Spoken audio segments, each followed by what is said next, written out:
Dodurgalılar, siz Oğuz'un şanlı evlatları, gözlerinizde hiçbir vakit görmediğim korkuyu gördüm.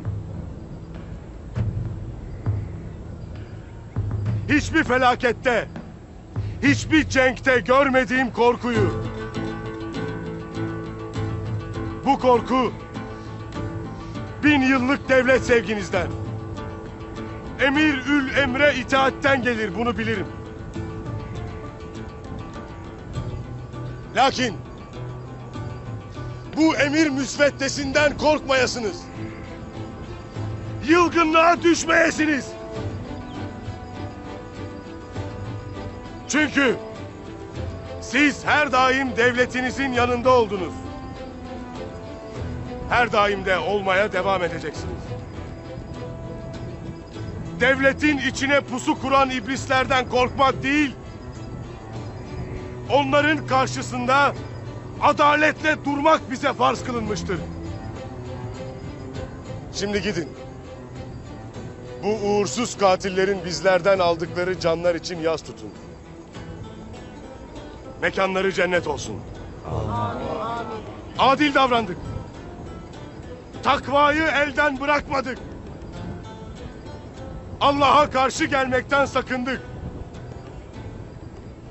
Şüphesiz ki Allah yaptıklarımızı görendir.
Ateşi var mıdır hala?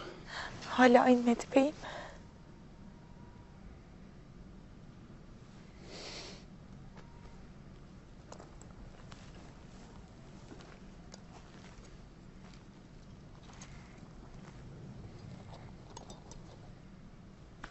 Bize müsaade edersin Selcan Hatun.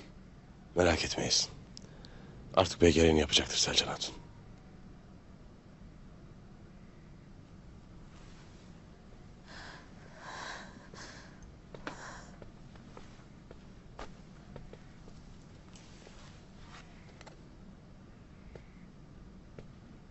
Derine girip yerine iyice çıkartacağım beyim.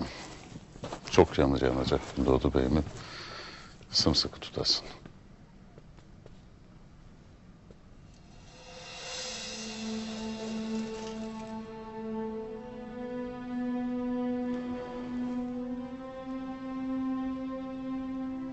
Emir Saadettin'in itibarını 2 paralık ettim beyim. Rahat durmayacaktır. Saadettin köpek 2 obanın da peşine düşmeyecektir. İtibarını korumak için tedbirler alacağı belli. Bu olayın üstünü örtecektir. Obalarımızı değil, beni düşman belleyecektir. Senin istediğin de buydu zaten beyim. O da tıpkı Gümüştekin gibi tuzak kurdukça